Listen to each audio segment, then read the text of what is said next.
TET classes में एक बार फिर से आप लोगों का बहुत बहुत स्वागत है। तो कैसे हैं आप लोग? आई होप आप सब बहुत ही अच्छे होंगे। देखिए, आज का जो हमारा टॉपिक है वो है वुड का घोषणा पत्र। तो इसके बारे में हम पहले पढ़ लेते हैं। देखिए, जो अंग्रेज थे उनका मेन जो मोटो था, मेन उद्देश्य था, वो भारत में व्यापार करना था। लेकिन अब वो कर्मचारी कहाँ से लेके आए, क्योंकि उन्हें अपनी कंपनी में रखने के लिए कर्मचारी भी तो चाहिए। अब वो इंग्लैंड से तो लोगों को बुला नहीं सकते थे कि आओ भैया यहाँ नौकरी करो। तो रास्ता क्या बचा कि यहीं के लोगों को शिक्षित किया जाए और उनसे ही अपना काम निकलवाया जाए, अपने लिए क्लर्क तैयार करवाए जाएं। और इसी के आधार पर वो हर 20 साल बाद एक नई शिक्षा नीति लेके आते थे। तो उसी में से एक शिक्षा नीति ये भी थी जो 1853 के वुड डिस्पैच या वुड का घोषणा पत्र कहलाई। ठीक है, देखिए, सन 1833 के पश्चात पुनः 1853 में कंपनी के आज्ञा पत्र के नवीनीकरण का अवसर आया। इसके बारे में हमने अभी ही चर्चा की है कि हर 20 साल बाद उसका नवीनीकरण कर दिया जाता था, कुछ ना कुछ उसमें संशोधन कर दिया जाता था। तो जो ब्रिटेन की संसद थी उसने एक संसदीय समिति नियुक्त की जिसका ये काम था पता लगाना कि भारतीयों को किस प्रकार से शिक्षित किया जाए।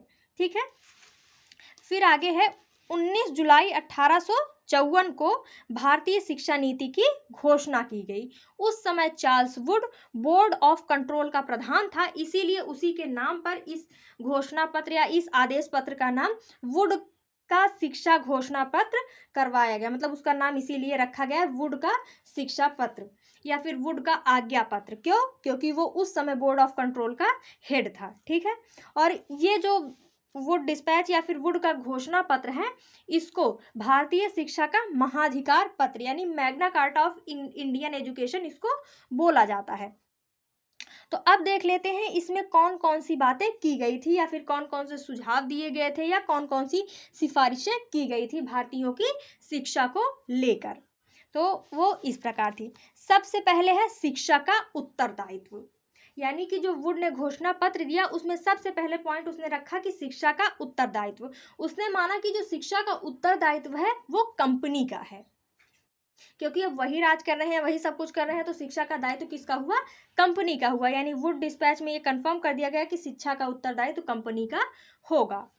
फिर अब आगे है शिक्षा के उद्देश्य, यानी वुड का जो घोषणा पत्र था उसमें शिक्षा के उद्देश्य भी बताए गए थे, शिक्षा के उद्देश्य भी तय किए गए थे। और वो कौन कौन से उद्देश्य थे? पहला, शिक्षा के प्रसार द्वारा भारतीयों का मानसिक एवं चारित्रिक विकास। फिर दूसरा क्या था? राज्य के विभिन्न पदों हेतु आवश्यक योग्यता का विकास। ये उनका मेन उद्देश्य था, बाकी और सब दिखाने के लिए ही है। फिर तीसरा क्या है? पाश्चात्य ज्ञान प्रदान करके भौतिक दृष्टि से भारतीयों को समृद्धशाली बनाना। भले ही ये उद्देश्य थे लेकिन मेन उद्देश्य तो वही था कि राज्य के विभिन्न पदों हेतु आवश्यक योग्यता का विकास, यानी उनको अपने लिए कर्मचारी बनाने थे। फिर अब आगे किस बात की चर्चा की गई है? वो है पाठ्यक्रम। घोषणा पत्र में संस्कृत एवं अरबी के प्राच्य साहित्य को महत्ता को स्वीकार करते हुए उन्होंने पाठ्यक्रम में स्थान दिया।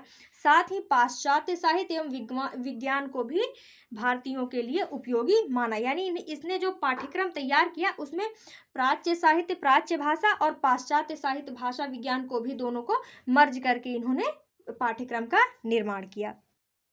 फिर है शिक्षा का माध्यम। अभी तक जो सारा विवाद था वो ज़्यादातर शिक्षा के माध्यम को लेकर ही था कि किस भाषा में शिक्षा दी जाए, किस भाषा को माध्यम बनाया जाए।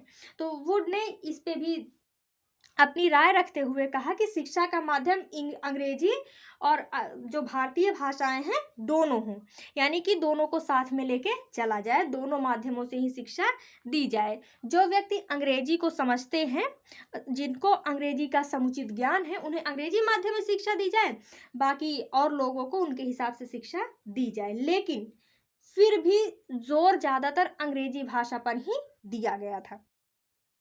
फिर अब अगला है कि शिक्षा विभाग की स्थापना। वुड ने कहा कि शिक्षा विभाग की स्थापना की जाए प्रत्येक प्रांत में, जिससे वो शिक्षा विभाग अपने अपने प्रांत के जो विद्यालय होंगे, महाविद्यालय होंगे, उनकी व्यवस्था करेगा, उनका निरीक्षण करेगा, नियंत्रण करेगा और उनमें सुधार लाने का प्रयास करेगा अपने प्रांत की शिक्षा व्यवस्था को। ठीक है, तो ये था शिक्षा विभाग की स्थापना। फिर अब आगे है विश्वविद्यालयों की स्थापना। वुड ने कहा कि भारत में विश्वविद्यालयों की भी स्थापना की जानी चाहिए और इसके लिए उसने कलकत्ता, बम्बई और मद्रास में भी महाविद्यालय खोलने की बात की। देखिए, जो ज़्यादातर उस समय डेवलप एरिया था वो कलकत्ता, बम्बई और मद्रास ही था, तो इसीलिए इन्हीं सब जगहों पे चाहे विश्वविद्यालय हो, चाहे हाई कोर्ट, मतलब यही सारी चीज़ें ज़्यादातर स्थापित की गई।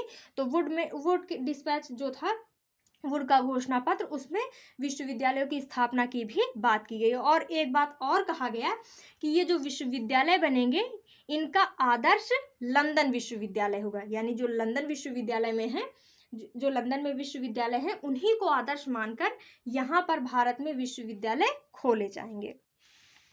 फिर अब आगे है क्रमबद्ध विद्यालयों की स्थापना। घोषणा पत्र में वुड ने कहा कि जिस प्रकार छत पे जाने के लिए एक स्टेप बाय स्टेप सीढ़ी का उपयोग किया जाता है, उसी प्रकार भारत में क्रमबद्ध विद्यालयों की स्थापना की जाए, यानी स्टेप बाय स्टेप। सबसे पहले प्राथमिक, फिर मिडिल, फिर हाई स्कूल, कॉलेज और फिर विश्वविद्यालय, यानी क्रमबद्ध विद्यालयों की स्थापना की जाए। फिर एक महत्वपूर्ण बात, जनसाधारण की शिक्षा का विस्तार।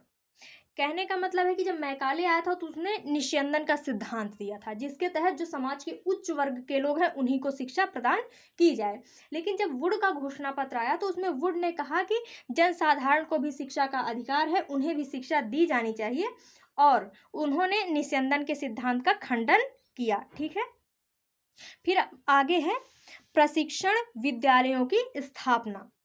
शिक्षा के कार्य को आगे करने के लिए जो शिक्षक हैं उनके प्रशिक्षण की व्यवस्था की जाए। जिस प्रकार इंग्लैंड में शिक्षकों को ट्रेनिंग दी जाती है, उसी प्रकार भारत में भी शिक्षकों को ट्रेनिंग दी जाए, इस बारे में भी वुड डिस्पैच में कहा गया है। फिर अब आगे देखते हैं, अगला है सहायता अनुदान प्रणाली।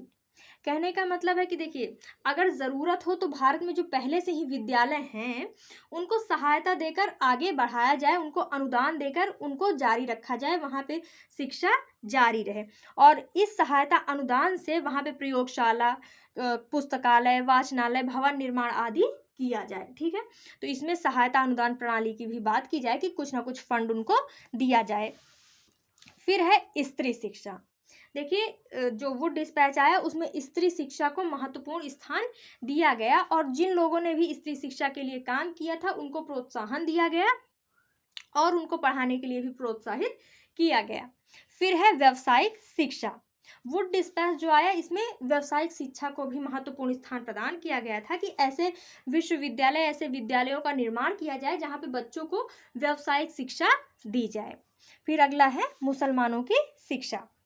देखिए, घोषणा पत्र में मुसलमानों की शिक्षा की भी बात की गई थी कि जो वर्तमान स्थिति है मुसलमानों के शिक्षा की, वो बहुत ही सही नहीं है, उसको सही किया जाए और उनको भी शिक्षा दिया जाए।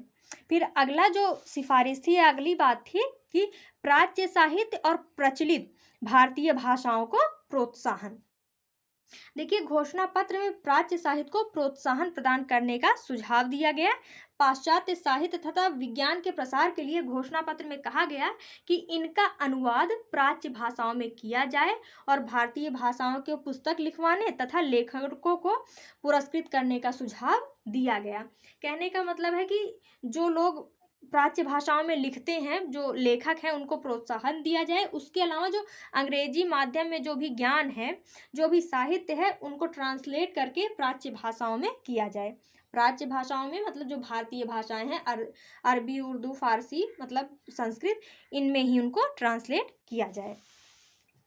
तो ये था वुड डिस्पैच में मुख्य सिफारिशें। ठीक है, तो अब अगले वीडियो में हम वुड के घोषणा पत्र का मूल्यांकन करेंगे, यानी कि उनमें कौन से गुण थे, कौन से दोष थे, उसके बारे में चर्चा करेंगे। ठीक है, तो मिलते हैं नेक्स्ट वीडियो में। Thank you.